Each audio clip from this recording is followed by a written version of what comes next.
మీరు పెట్టడం మొదలుపెట్టిన తర్వాత వరుసగా పెడుతూ పోయారు. ఉమ్. లక్ష, లక్ష, లక్ష అట్లా పెడుతూ పోయారు.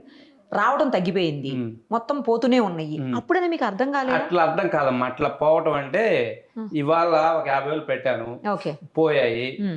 ఆ 50,000 పోతే ఆ 50,000 ఎలా సంపాదించాలి, దాంట్లోనే సంపాదించాలని ఒక ఆలోచన వస్తుంది. ఉమ్. మళ్ళీ మనం వేరే పని మీద 50,000 అప్పటికప్పుడు చేయలేము. ఉమ్. ఆ 50,000 ఎలాగైనా గెలుచుకోవాలి. ఇవాళ మనం ఆడటం టాలెంట్ లేదా ఏంటి మనకు ఆడని ఒక ఆలోచన వస్తుంది. నిన్న మనకు డబ్బులు వచ్చాయి కదా, ఉమ్. ఇవాళ మనకి ఎందుకు రాలేదు, మనం ఏ విధంగా అనేది ఎందుకు పోయాయని ఒక ఆలోచన వస్తుంది. ఏం ఆడతారు అసలు అందులో? క్యాసినో రౌండ్ గేమ్ ఉంటుందమ్మా. ఒక బాల్ 36 అంకెలు ఉంటాయి, బ్లాక్ రెడ్ 2 కలర్లు ఉంటాయి. ఓకే. ఆ బాల్ తిరుగుతూ ఉంటది, మనం నెంబర్ల మీద వేస్తాము. ఉమ్. నెంబర్ల మీద వేసినప్పుడు 36 నెంబర్లు ఉంటాయి. 10కి 30 రెట్లు ఇస్తారు. ఒక్కోసారి మనం వేసిన నెంబర్ మీద 50 రెట్ల నుంచి 500 రెట్లు కూడా ఇస్తారు. అట్లా అలవాటైంది. మనం 10 రూపాయలు వేస్తే ఇప్పుడు 36 నెంబర్లు ఉన్నాయి కదా, మనం 300 వస్తాయి కాబట్టి 10కి మనం 20 నెంబర్ల మీద పెడతాం. ఉమ్. అంటే 200 రూపాయలు ప్రాఫిట్ పెడతాం.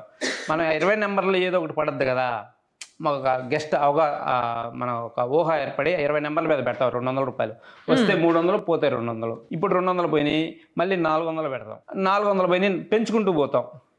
ఆ 20 నెంబర్లు ఏదో ఒక నెంబర్ అయినా తగులుద్ది కదా అని అట్లా పెంచుకుంటూ పోవటమే దాన్ని. ఇప్పుడు అలా పెంచుకుంటూ పోతారు. ఉమ్. పోయినప్పుడైనా మీకు ఒక స్టేజ్ లో అర్థం అవుతుంది కదా, రావట్లేదు అసలు, వస్తుంది, ఏమీ రావట్లేదు. అమౌంట్ వస్తుంది. అమౌంట్ మనం గెలుచుకోగలం, కానీ మనకు విత్డ్రా ఇచ్చేటప్పుడు మనల్ని మోసం చేస్తున్నారు వాళ్ళు. మీకు గెలిచిన అమౌంట్ మీకు కనిపిస్తా మాకు ఉంటుంది. కనిపిస్తూ ఉంటుంది. ఎంత అమౌంట్ అయినా కనిపిస్తుంటుంది. 2,50,000 ఒకసారి వచ్చింది, 8 లక్షల దాకా ఒకసారి వచ్చింది. మనకు డబ్బులు ఇచ్చేటప్పుడు అతను మనల్ని మోసం చేస్తున్నాడు. ఇప్పుడు ఈ బెట్టింగ్ యాప్లో నష్టపోయిన వాళ్ళంతా ఆడడం చేతకాక కాదు, డబ్బులు గెలుచుకోవడం చేతకాక కాదు, మనకు డబ్బులు ఇచ్చేటప్పుడు మనల్ని మోసం చేస్తున్నాడు. డబ్బులు మనం గెలుచుకున్న తర్వాత మళ్ళీ మనల్ని విత్డ్రా పెట్టాలి. మనం విత్డ్రా పెట్టినప్పుడు మన బ్యాంకులకు ట్రాన్స్ఫర్ చేసేటప్పుడు ఇంకా సేపు ఆడాలని చెప్తారు వాళ్ళు. ఎందుకు? రోల్ ఓవర్ అనేది ఒక ఆప్షన్ ఉంటుంది ఆడ, ఇంతసేపు ఆడాలని. ఆ రోల్ ఓవర్ ఆప్షన్ ఆడే టైంలో మనకాడ మోసం చేసి డబ్బులు కొట్టేస్తారు వాళ్ళు.